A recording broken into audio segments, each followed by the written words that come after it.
시작하도록 하겠습니다. 나는 전능하신 아버지 하나님, 천지의 창조주를 믿습니다.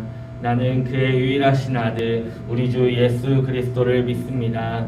그는 성령으로 잉태되어 동정녀 마리아에게서 나시고 본디오 빌라도에게 고난을 받아 십자가에 못 박혀 죽으시고 장사된 지 사흘 만에 죽은 자 가운데서 다시 살아나셨으며 하늘에 오르시어 전능하신 아버지 하나님 우편에 앉아 계시다가 거기로부터 살아있는 자와 죽은 자를 심판하러 오십니다. 나는 성령을 믿으며 거룩한 공교회와 성도의 교제와 죄를 용서받는 것과 몸의 부활과 영생을 믿습니다. 아멘. 네, 제가 오늘 예배를 위해서 그리고 우리의 마음을 담아서 함께 기도하도록 하겠습니다. 하나님 아버지, 오늘 2월의 마지막 주 예배 가운데 그리고 우리가 리셋이라는 주제로 함께 듣던 설교 시리즈의 마지막 시간 가운데 주님께서 함께 하시길 간절히 소망합니다. 주님께서 아버지 우리의 삶 가운데 여러 가지 고난과 어려움 가운데 우리가 있게 하셨지만 그럼에도 불구하고 그 와중에 주님을 찾고 주님을 바라보게 하시니 감사합니다. 하나님 아버지, 우리 청소년부 친구들이 이제 대학을 앞두고 또 이제 새로운 학기를 앞두고 있습니다. 주님, 그들의 삶 가운데 우리 친구들의 삶 가운데 함께 하셔서 고민하고 어려워하고 힘들어하는 각자의 고민들과 상황 가운데 주님의 부르심과 임재하심으로 도우시고 함께하여 주시옵소서. 누구보다도 어떤 사람이 보아도 자신이 갖고 있는 고민이 가장 커 보이고 문제가 커 보일 때에 하나님께서는 그것이 아무것도 아닌 것임을, 결국 하나님 안에 있는 것임을 알게 하심을 믿습니다. 주님, 그런 깨달음을 우리가 함께 말씀을 듣고 주님 앞에 예배로 나아갈 때 주님께서 함께하여 주시옵소서. 예배에 나오지 못하는 또 여러 가지 상황 때문에, 잠 때문에, 어려움 때문에, 또 동시에 관심이 없어졌기 때문에 나오지 못하는 모든 친구들의 마음 가운데 하나님의 부르심을 던져주시고 성령님의 인도하심을 통하여 아버지 하나님 이 말씀을 들을 수 있도록 주님께서 불러주시옵소서. 주님께서 함께 하시길 소망합니다. 예수님의 이름으로 기도했습니다. 아멘. 네, 우리 오늘 말씀 같이 보도록 하겠습니다. 오늘 말씀은 예레미야 29장 11절의 말씀입니다. 예레미야 29장 11절의 말씀을 제가 읽도록 하겠습니다. 여호와의 말씀이니라. 너희를 향한 나의 생각을 내가 아나니 평안이요 재앙이 아니니라. 너희에게 미래와 희망을 주는 것이니라. 아멘. 오늘 이 말씀을 가지고 리셋의 네 번째 시간입니다. 네 번째 시간, 꿈꾸기를 잊지 않기라는 제목으로 우리 함께 말씀을 나눴으면 좋겠습니다. 이제 아까 기도할 때 얘기했던 것처럼 2월의 마지막 주입니다. 2월의 마지막 주고 또 내일 모레면은 이제 3월 새로운 달이 시작이 되고 3월이면은 이제 또 새로운 학기가 시작이 되게 되죠.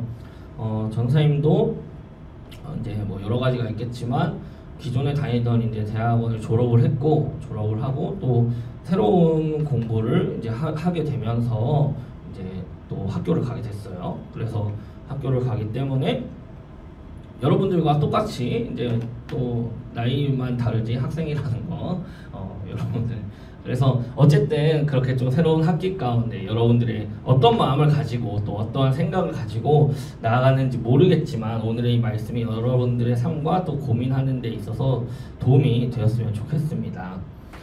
새 학기가 이제 시작되는 가운데 항상 새로운 무언가의 때가 되면, 새로운 시기가 되면 우리가 항상 고민하는 것이 있습니다. 고민하는 것은 바로 이제 진로죠. 진로고 내가 무엇을 할 것인가, 무엇을 선택할 것인가에 대한 고민을 계속해서 하게 됩니다. 제도가 교육 제도가 계속 바뀌긴 했지만 예전부터 항상 중고등학생의 큰 고민 중에 하나는 바로 내가 문과를 갈 것인가 이과를 갈 것인가 였습니다. 그래서 굉장히 이제 큰 고민이었고, 내가 무엇을 할지에 대해서도, 그리고 내가 고3이 되면 어떤 과를 갈 것인가, 어떤 대학을 갈 것인가에 대한 고민들이 계속해서 있습니다. 요즘은 그뿐만 아니라 사실 초등학교 때부터도 그런 고민을 하기도 하고, 중학교 때도 마찬가지고 계속해서 내가 어디를 가지, 무엇을 할지에 대한 고민을 하게 돼요. 어릴 때부터 이제 장점이 내가 명확하고 내가 원하는 게 명확해서 이거를 내가 꼭 해야겠다라는 게 마음 가운데 있는 사람은 그런 고민이 좀 덜 할 수도 있겠죠. 내가 이걸 계속해서 하겠다 해가지고 이제 막 10년이고 20년이고 밀어붙여서 자기의 이제 결과물로 만들어내는 그런 경우도 있지만 대부분은 고등학교 생활 내내 무엇을 할지도 고민하고 또 그냥 그 고민의 끝을 보지 못한 채 고3과 또 대학 생활을 맞는 경우도 굉장히 많습니다. 또 이제 그걸 넘어서서 이제 내가 좋아하고 이런 걸 하고 싶다라는 것과는 별개로 뭐 취업을 위해서 아니면 내가 이제 돈을 벌어야 하니까 라는 이제 그런 관점으로 여러 가지 선택을 여러분들이 하기도 합니다. 여러분 혹시 이제 내가 무엇을 할까요? 내가 어떤 걸 하길 원하십니까? 라는 이 기도를 이 비전에 관한 기도를 혹시 해본 적이 있나요? 이 기도를 하는 것은 사실 상당히 중요합니다. 하지만 많은 사람들의 꿈은 요즘 무엇인가요, 여러분? 조물주 위에 건물주라는 말이 있죠. 그래서 건물주가 굉장히 많은 사람들의 꿈이 되거나 또 뭐 있어요? 이제 공무원 있죠. 공무원이 많은 사람들의 꿈이 되어 있습니다. 편안하고 여유롭고 무엇보다 안정적이기 때문입니다. 하지만 하나님을 따르는 우리 하나님의 자녀들은 내 삶의 안정과 내 마음의 안정도 중요하지만 하나님 안에서의 평안함을 추구해야 합니다. 그래서 우리가 이 리셋이라는 주제로 우리의 마음을 새롭게 하고 내 사고방식, 내 생각이 아니라 하나님의 시선과 사고방식으로 살아야 한다. 그래서 우리가 다윗의 얘기를 하면서 다윗처럼 그렇게 살아야 한다. 또 전사에 계속해서 얘기하는 우리의 생각과 마음을 하나님의 자녀인 것처럼 우리가 살아가야 그것이 우리의 것이 된다 라고 이야기했었습니다. 그럼 이제 그런 생각을 가지고 우리는 어떤 꿈으로 어떻게 나아가야 할지도 여러분들이 또 알아야 되지 않을까요? 오늘 말씀은 예레미야서입니다. 예레미야는 그냥 쉽게 말하면 선지자예요. 선지자고 하나님의 말씀을 대신 전하는 사람입니다. 하나님의 말씀을 내가 보고 듣고 한 그 하나님의 말씀을 다른 사람들에게 일반 백성들에게 전해주는 사람이 바로 이 예레미야였습니다.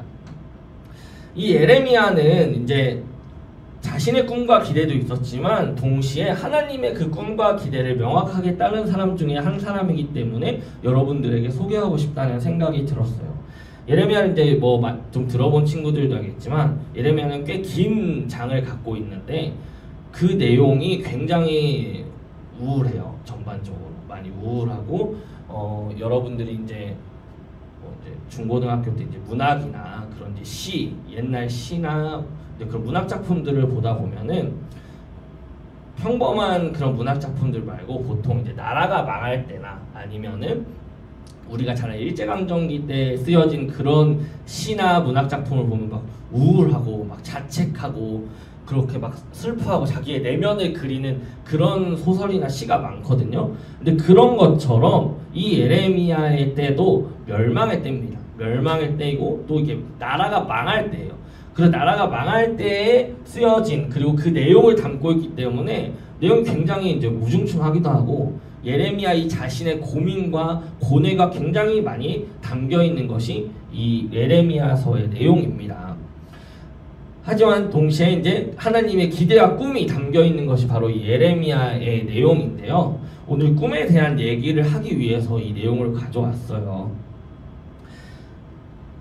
예레미야가 있던 이 시기에 결론적으로는 바벨론이라는 이 왕국에 의해서 이스라엘이 망하게 돼요. 근데 이스라엘이 망하게 되는데 이스라엘이 그 전에 솔로몬 시기에 솔로몬의 타락 때문에 그것에 의해서 나라가 남과 북으로 갈라지게 돼요.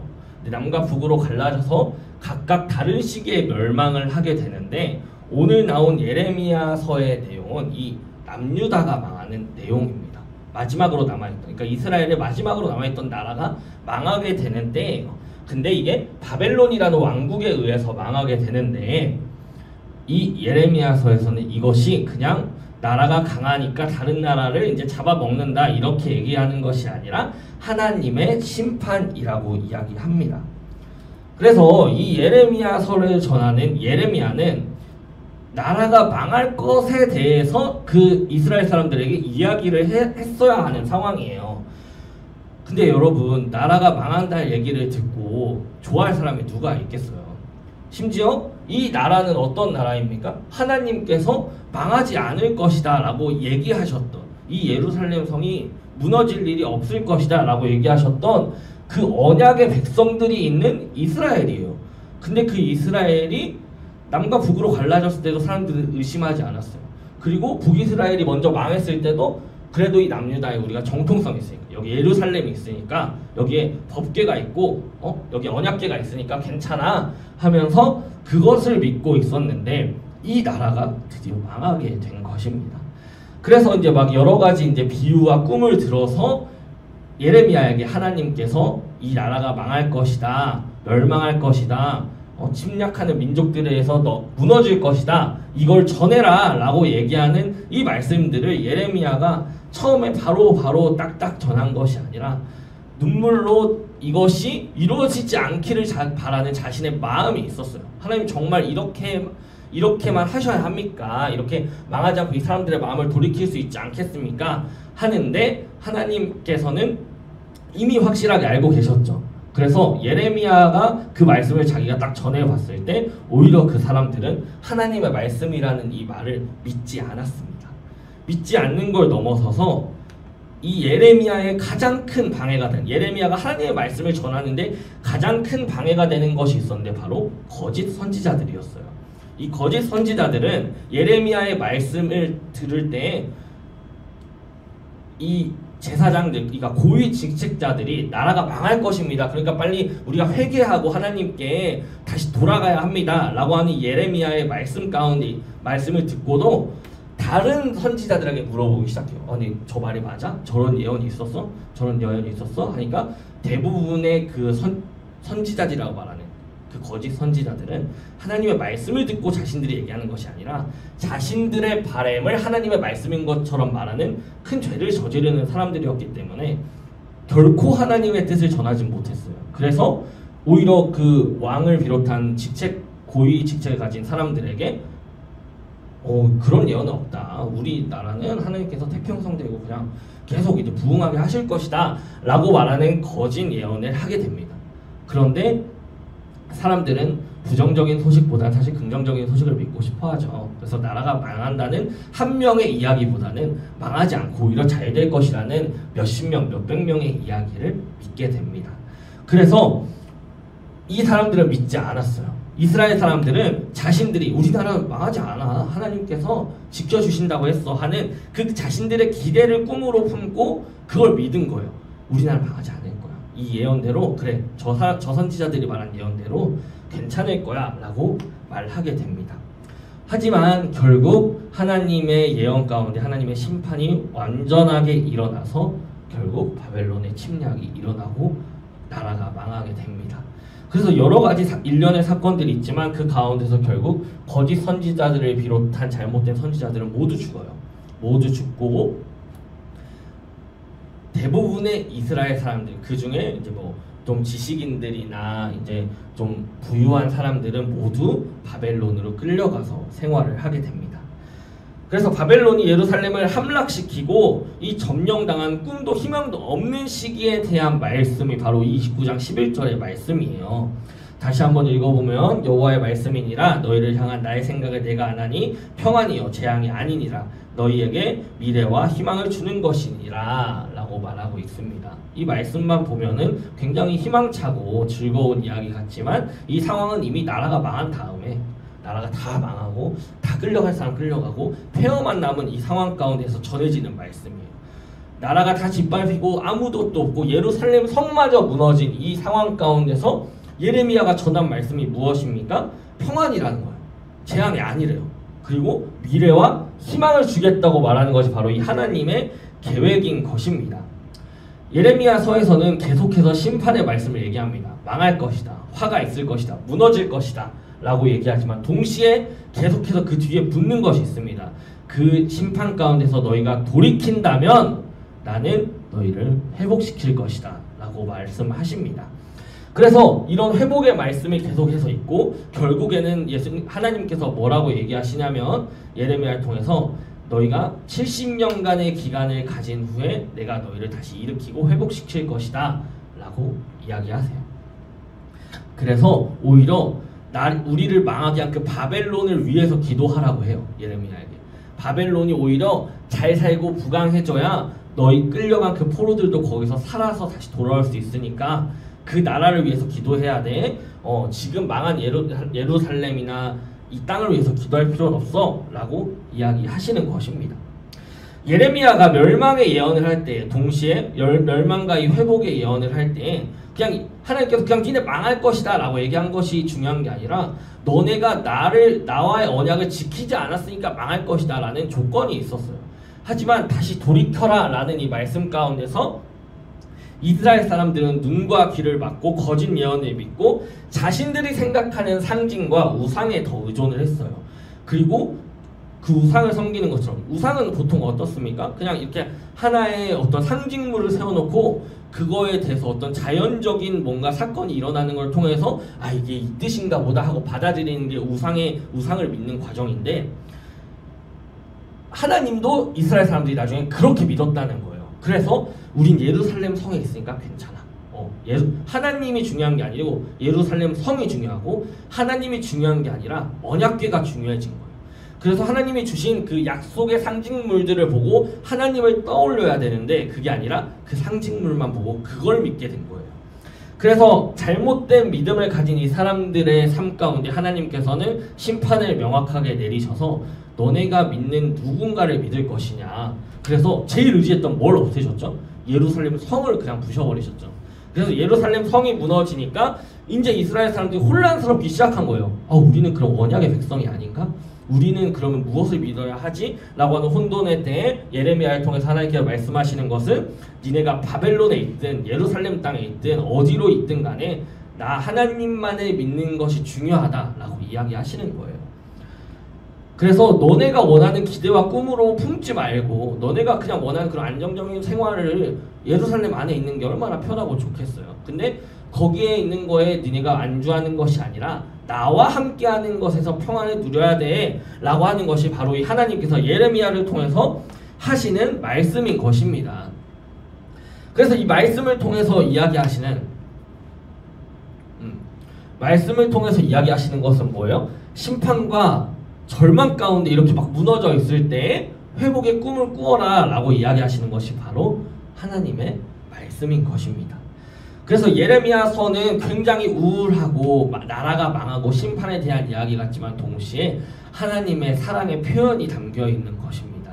그냥 멸망시키고 무너뜨려도 되지만 이들을 멸망이 아니라 쳐서 다시 하나님 앞에 돌이킬 수 있게끔 환경을 만들어 주신 거예요. 그래서 그 이후에 어떻게 되나요? 그 이후에 다시 포로가 귀환하면서 하나님의 말씀을 기반으로 이제 다시 나라가 세워지게 됩니다.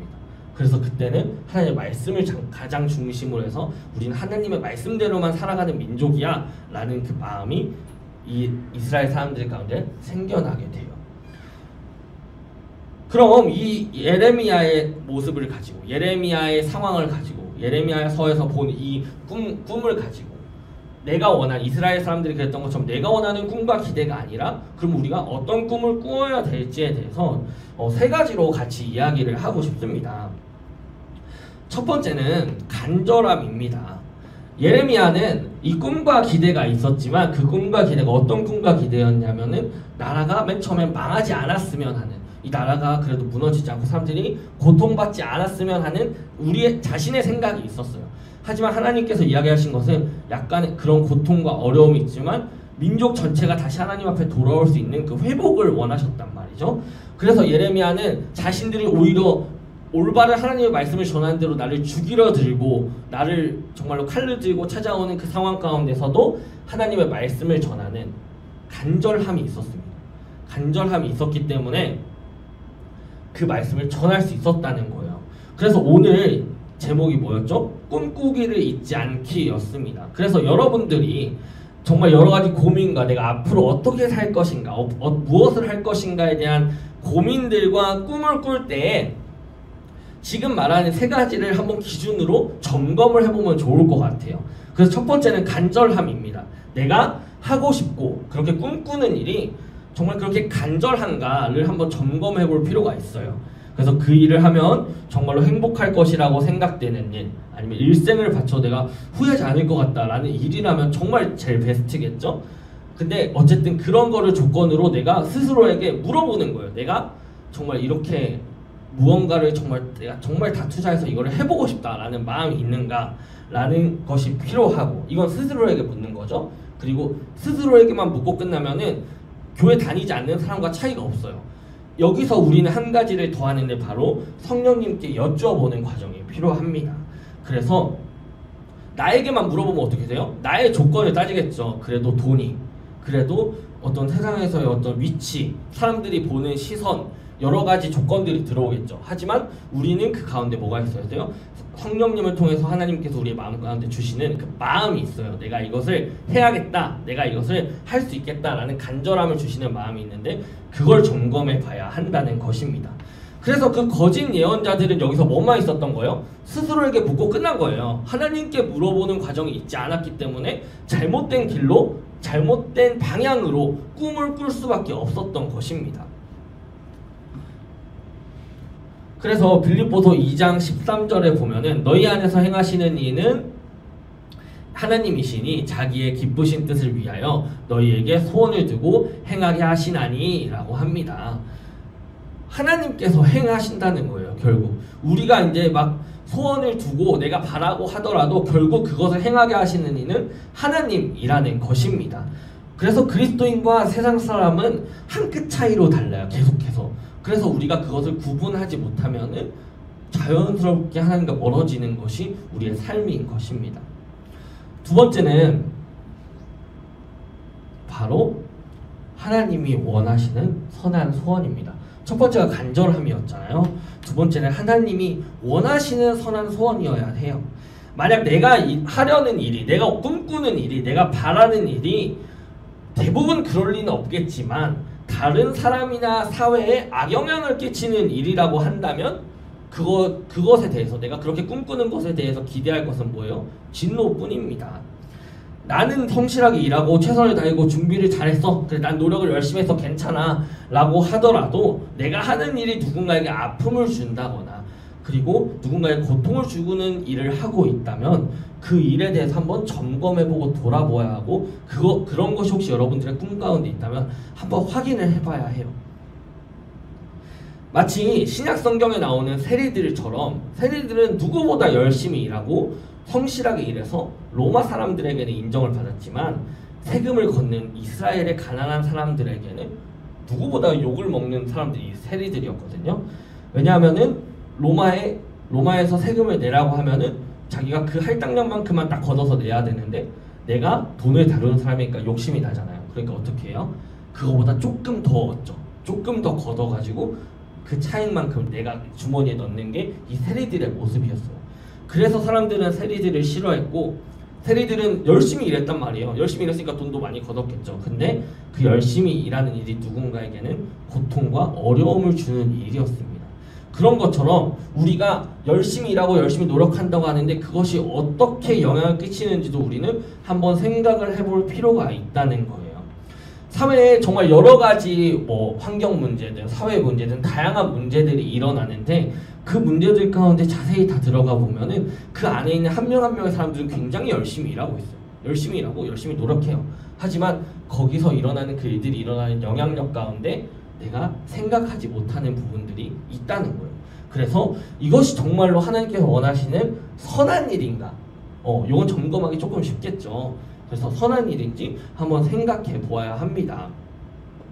그래서 잠언 11장 23절에서는 의인의 소원은 오직 선하나 악인의 소망은 진노를 이루느니라 라고 합니다. 그래서 여러분들이 원하는 그 꿈과 희망 가운데, 내가 원하는 것 가운데 정말로 이것이 의인의 소원인지 혹은 악인의 소망인지 한번 점검해 볼 필요가 있다는 것입니다. 세 번째는 꿈을 이루기 위한 재능과 노력입니다. 어떻게 보면 굉장히 현실적이면서도 여러분들에게 중요한 이야기예요. 우리는 어떤 것을 하기 위해서 능력이 필요합니다. 전도사님도 여러분들에게 말씀을 전하기 위해서는 책을 많이 찾아보고 공부를 해서 성경을 계속 보면서 설교를 일주일 내내 이렇게 써내려 가야 여러분들에게 말씀을 전하는 그 노력이 필요하고, 여기서 정말로 유명한 정말 설교를 잘하는 분들은 거기에 또 뭐가 있어요? 말을 정말 잘하는 재능이 있어요. 사회에 정말 많은 직업들이 있지만 그런 것들이 필요하지 않은 것은 단 하나도 없습니다. 단순하게 어떤 몸을 쓰는 일을 하더라도 몸을 잘 쓰는 사람과 몸을 잘 못 쓰는 사람과의 차이는 명확해요. 여러분들이 어떤 것을 하더라도 학교에서 분명히 느껴봤을 거예요. 같이 문제를 같이 푸는데도 누군가는 잘 풀고 누군가는 되게 정석대로 푸는데도 잘 어려워하고 힘들어하는 게 있어요. 이거 말고 또 뭐였어요? 우리가 암기 과목만 봐도 누구는 그냥 하루 전에 잠깐 보고 왔는데 다 외워가지고 줄줄 쓰고 나는 계속 봤는데 까먹어. 이런 거는 뭐예요? 차이가 약간 있는 거죠. 어쩔 수 없는. 그래서 그 가운데서 우리는 재능이라고도 말하지만 동시에 뭐가 필요하다는 거예요? 노력이 필요하다는 거예요. 우리가 재능만으로 모든 것을 한다고 한다면 여러분들 그러면은 재능이 없는 사람이라고 느껴지면 뭐 어떻게 할 거예요? 그게 아니잖아요. 우리가 그래서 그 가운데서 공부를 하기도 하고 노력을 하기도 하고 여러 가지를 이제 취하기도 하는데 재능과 노력을 위해서 우리는 분명하게 필요한 것이 있다는 것입니다. 잠언 19장 2절에 보면은 지식 없는 소원은 선하지 못하고 발이 급한 사람은 잘못 가느니라 라고 합니다. 잠언은 지혜서예요. 그래서 이 세상을 살아가는 데 있어서 우리에게 필요한 지혜와 지식을 전해주는 성경 말씀들이 정말로 많이 모아져 있습니다. 그래서 보다 보면은 그냥 세상에서 말하는 격언 같은 것도 많이 보여요. 이것도 보면 어때요? 지식이 없는 소원이 뭐예요? 내가 이렇게 바라기만 하고 하는데 노력이나 그거에 대한 재능을 갖추지 못한 상태예요. 그러면 내가 이게 교회 열심히 와서 기도하고 예배 열심히 드리면 그것이 이루어질까요? 아닙니다. 결국 여러분 교회 열심히 나와서 시험 공부 안 한 사람하고 교회 그냥 적당히 나와서 시험 공부 열심히 한 사람이 있으면은 시험 공부 열심히 한 사람이 성적 받는 거예요. 그래서 우리가 여러분들 가운데 전사님이 이야기하고 싶은 것은 재능과 노력은 분명하게 필요하다는 것입니다. 내가 하나님의 일을 할 거야 라는 명목으로 아무것도 하지 않고 있다면은 정말로 하나님의 일을 할 수 있을까요? 라고 여러분들에게 물어보고 싶어요. 운동선수든 예술가든 뭐 의사든 상담가든 뭐 모든 직업은 그 직업에 필요한 적절한 재능과 노력이 있어요. 내가 가진 것이 그래서 무엇인지 좋아하는 것이 무엇인지를 여러분들 점검하는 시간이 여러분들의 때에 필요하다는 것입니다. 아까 고등학생이 돼도 대학생이 돼도 내가 무엇을 좋아하고 원하는지 생각하지 못하는 경우가 많다고 그랬어요. 그 이유는 내가 그냥 하려는 것만 하고 그냥 내게 주어진 것만 하다 보면은 내가 뭘 좋아하고 아는지 점점 모를 수밖에 없어요. 그래서 여러분들에게는 내가 무엇을 좋아하고 무엇을 하고 싶은지에 대한 점검의 시간들이 여러분들의 때에 필요하다는 거예요. 그리고 점검을 했다면 거기서 끝나면 안 되죠. 그 꿈을 위해서 내가 준비하는 과정이 필요합니다. 그래서 그리스도인들은 그렇게 준비하고 점검하고 여기에 이제 하나를 더 해야 돼요. 하나님에게 이 꿈을 점검하고 확인하는 시간이 기도로서 필요하게 되는 것입니다.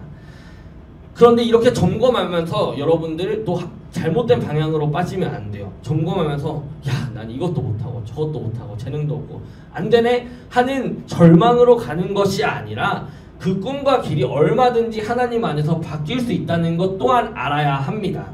예레미야의 꿈이 뭐였습니까, 여러분? 나라가 망하지 않는 거였어요. 나라가 망하지 않는 것을 이 이스라엘 백성들에게 전하는 거. 나라가 망하지 않고 하나님의 말씀 우리가 잘 들으면 괜찮을 겁니다 라는 것을 전하는 것이 이 예레미야의 원하는 소원이었어요. 근데 하나님은 뭐라고 하세요? 니네 이미 다 끝났다, 망했다 라고 전해라 라고 얘기하세요. 예레미야는 근데 그 상황 가운데서 두렵고 어렵지만 하나님의 말씀을 전했습니다. 그리고 하나님의 말씀을 전했을 때 그 후에 하나님을 통한 회복의 말씀을 전하는 사람 또한 예레미야가 될 수 있었어요. 그래서 여러분들 가운데 내가 무엇을 할지 모르고 어려워하고 힘들어하는 과정이 있다면 그것을 지금은 점검하는 시간이 여러분들의 때예요. 지금 막 뭐 없다고 해서 불안할 필요도 없고 조급할 필요도 없습니다. 그래서 조급할 필요가 없고 그냥 하나님 앞에서도 우리가 서는 것을 배우는 것이고 내가 공부를 하는 것도 내가 무엇을 좋아하는지도 내가 무엇을 원하는지도 한 번씩 이렇게 다 해보는 시간이 지금 여러분들의 때인 거예요.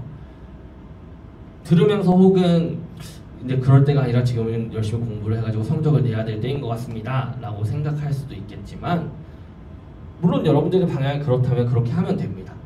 근데 그 과정 가운데서 이것을 내가 점검하고 하는 것과 그냥 하는 것의 차이는 여러분들이 나중에 느끼게 되기 때문에 여러분들에게 그렇게 지금 점검하라고 이야기를 하는 것입니다. 여러분들이 그런데 한 가지 더 중요한 것은 어떤 직업을 가지든 무엇을 하든 간에 직업은 바뀔 수 있어요.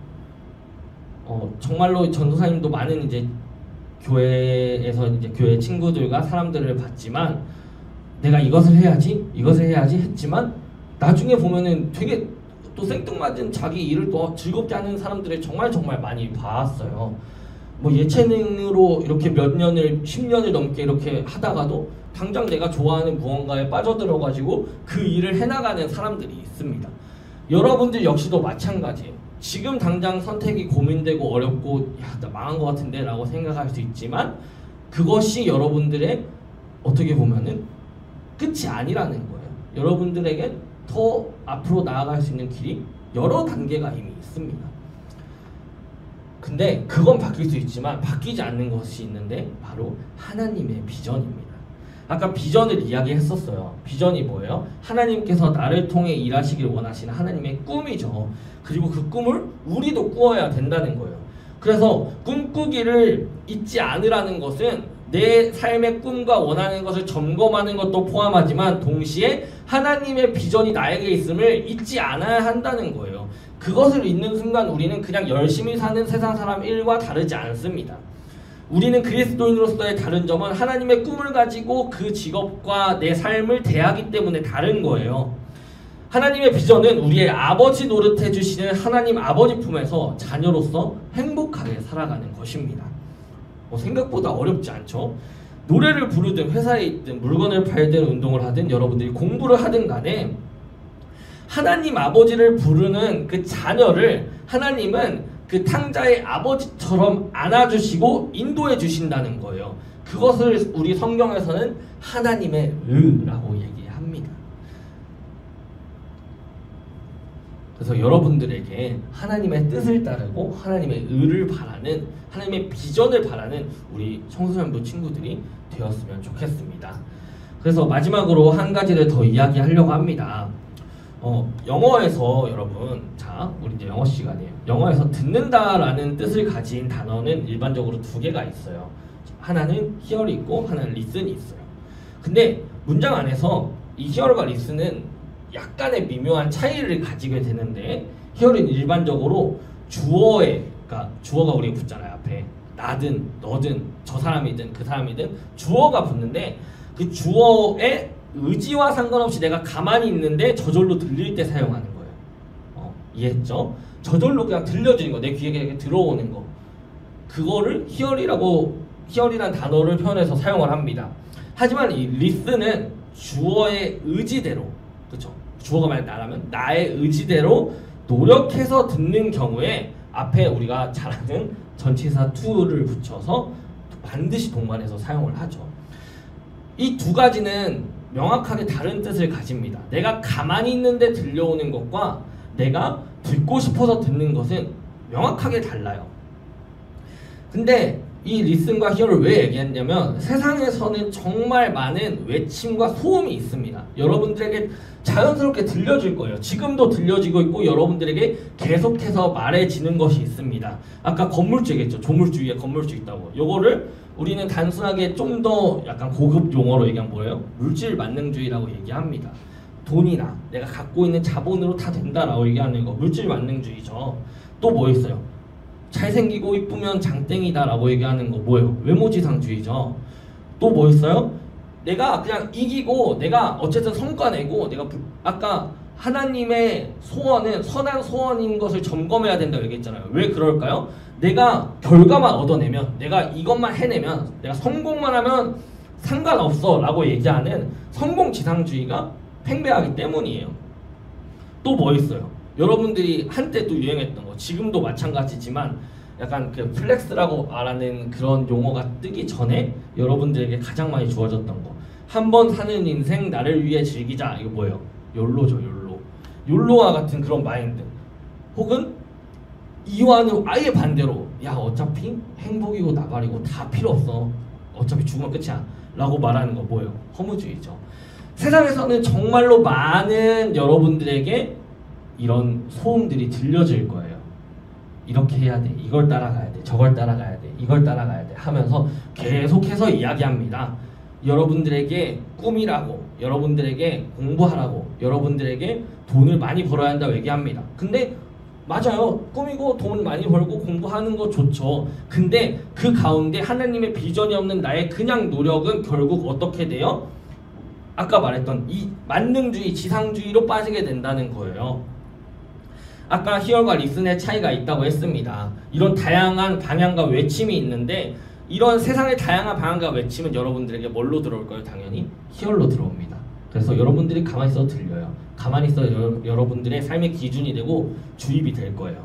그런데 우리는 그러면은 이런 방향으로 꿈을 꾸어야 될까요? 아니면은 다른 방향으로 꿈을 꾸어야 될까요? 다른 방향입니다. 여기서 말하는 다른 방향은 하나님의 자녀가 들어야 하는 소리입니다. 하나님의 자녀가 들어야 하는 소리는 당연히 무엇일까요? 하나님의 말씀입니다. 하나님의 말씀을 듣는 데 있어서 목소리만 크고 정말로 커다랗게만 계속해서 들리는 이 세상의 외침 가운데서 여러분들은 잠시 우리가 에어팟 쓰면 딱 하잖아요. 뭐예요? 노이즈 캔슬링 하잖아요. 그런 것처럼 잠시 이것을 노이즈 캔슬링을 딱 해서 하나님의 말씀을 듣는 데 집중할 필요가 있습니다. 그것이 우리에게는 어때요? 이 예배 시간이 될 수 있고요. 여러분들에게 또 이제 3, 4월 묵상집을 나눠줄 건데 그런 묵상책을 잠깐 보는 그 시간이 될 수 있습니다. 하나님이 우리에게 주시는 그런 세밀하고 조용한 음성을 듣고 꿈을 꿀 때 하나님의 비전이 여러분들의 삶 가운데 주어지게 될 거예요. 그리고 그 꿈은 여러분들이 좀 지치고 어렵고 힘들 때라도 그걸 놓지 않게 도와줄 거고 세상이 줄 수 없는 능력과 평안을 여러분들에게 준다는 것입니다. 그래서 내가 가만히 있을 때 듣는 희열이 아니라 아까 리슨은 뭐가 붙어야 된다 그랬죠? 전치사 to가 무조건 붙어야 된다 그랬죠. 그래서 내가 그것을 집중해서 듣기 위해서는 반드시 하나님의 말씀이 있어야 합니다. 내가 하나님을 듣기 위해서 하나님의 뜻대로 하기 위해서는 반드시 하나님의 말씀이 있어야 해요. 그러면 희열이 아니라 리슨으로 하나님의 음성을 듣는 사람, 하나님의 자녀의 삶이 그렇게 살 수 있게 되는 거예요. 세상의 사고방식이 아니라 하나님의 사고방식으로 살아간다고 했는데 어떻게 살아가요? 그렇게? 그걸 어떻게 들어요? 하나님의 말씀을 통해서 들을 수 있습니다. 하나님의 말씀을 통해서 들을 때 여러분들은 나의 꿈이 아니라 하나님의 꿈을 꾸는 하나님의 자녀가 될 수 있습니다. 여러분들이 그렇게 살아갈 때 하나님께서는 여러분들을 인도하실 거예요. 그렇게 살려고 마음 먹고 나아갈 때 하나님은 도와주실 거예요. 그래서 리셋이라는 주제로 4주 동안 함께 말씀을 나눴습니다. 여러분들 리셋이라는 주제를 왜 여러분들에게 잡았냐면 우리가 다시 한번 하나님 앞에 우리의 마음을 바꿔놓을 필요가 있기 때문이에요. 우리가 리셋 언제예요? 컴퓨터? 뭐 뻑뻑하고 뭐 안 되면 리셋 하잖아요. 렉 먹고 아니면 잠깐 이거 왜 이래 하면 리셋 한번 하잖아요. 우리가 그런 마음 상태 가운데 새롭게 하나님께 나아갈 수 있는 시간으로 이 시간이 그리고 앞으로의 시간이 되었으면 좋겠습니다. 그래서 여러분들의 삶을 바꾸시고 그리고 뭔가 추상적이고 어려워 보인다고 한다면 당장에 여러분들 고민과 삶 힘들게 하는 것들이 있을 거예요. 그것들을 바꾸시거나 아니면 그것을 전혀도 신경 쓰지 않게 하시는 것이 바로 하나님의 능력입니다. 그래서 그것을 여러분들이 꿈꾸었으면 좋겠습니다. 그래서 여러분들은 전사님이 뭐 다윗과 같은 사람이라고 얘기했지만 다윗과 같은 사람이 뭐예요? 하나님의 말씀을 듣고 꿈꾸는 사람이에요. 그냥 꿈꾸는 사람은 세상 사람과 똑같습니다. 그냥 꿈꾸는 사람은 많아요. 그냥 꿈꾸는 사람은 여러분들 지금도 꿈꾸잖아요. 내가 이거 하고 싶다, 저거 하고 싶다, 이런 사람이 되고 싶다, 이렇게 열심히 해가지고 이런 과정을 통해서 이렇게 해야지 라고 하는 그런 구체적인 그림을 그리는 사람도 있을 것이고 나 나중에는 이런 사람이 돼야겠다, 아니면 TV에 나오거나 세상에 나오는 유튜브에 나오는 그런 것들을 보면서 나도 저런 대학에 가서 저런 캠퍼스 라이프를 즐겨야지 하는 그런 꿈을 꿀 수도 있을 거예요. 근데 그런 꿈은 모두가 꾸고 있습니다. 그런 꿈은 교회 안 다녀도 돼요. 교회 안 다녀도 꿀 수 있는 꿈이에요. 근데 하나님의 말씀을 들을 때 우리는 다른 꿈을 꿀 수 있고 그리고 이 꿈은 그 꿈을 달성했을 때 허무한 꿈이 아니라 더 큰 기쁨과 평안이 주어지는 꿈이 될 것입니다. 그래서 그렇게 하나님의 말씀을 듣고 하나님의 말씀을 따라서 꿈을 꾸는 우리 청소년부 친구들이 되었으면 좋겠습니다. 제가 기도하고 마치도록 하겠습니다. 하나님 아버지, 오늘 이 시간 리셋의 네 번째 시간으로 우리가 함께 말씀을 나누었습니다. 그래서 꿈꾸기를 잊지 않고 온전히 하나님의 자녀로서 하나님께서 도우시고 하나님께서 사용하시고 하나님께서 능력 주시는 그 꿈을 꾸는 우리 친구들이 될 수 있도록 인도하여 주시옵소서. 여러 가지 세상의 조건들이 있지만 그 와중에서 하나님의 기준으로, 하나님의 뜻대로, 하나님의 소원대로, 하나님이 원하시는 대로 꿈꾸고 그 비전을 가지기를 다짐하는 우리 청소년부 친구들 가운데 주님께서 함께하여 주시고 인도하여 주시옵소서. 우리가 마음을 다시 한번 다잡고 나아갑니다. 넘어지더라도 다시 일어날 수 있는 힘을 주시고 실수하더라도 다시 돌이킬 수 있는 그 회개의 시간들을 주님께서 주시길 원합니다. 여러 가지 어려움들, 상황들, 지금 환경들 쉽지 않지만 그럼에도 불구하고 하나님께서 우리 친구들 이곳에 모이게 하시고 예배를 드리게 하시는 이유가 있습니다. 주님, 그 이유들이 우리 친구들이 알게 하고 깨닫게 되어줄 수 있도록 도와주시옵소서. 예수님의 이름으로 기도했습니다. 아멘. 우리 주기도문 하심으로 예배 마치도록 하겠습니다. 하늘에 계신 우리 아버지, 아버지의 이름을 거룩하게 하시며 아버지의 나라가 오게 하시며 아버지의 뜻이 하늘에서와 같이 땅에서도 이루어지게 하소서. 오늘 우리에게 일용할 양식을 주시고 우리가 우리에게 잘못한 사람을 용서하여 준 것 같이 우리 죄를 용서하여 주시고 우리를 시험에 빠지지 않게 하시고 악에서 구하소서. 나라와 권능과 영광이 영원히 아버지의 것입니다. 아멘.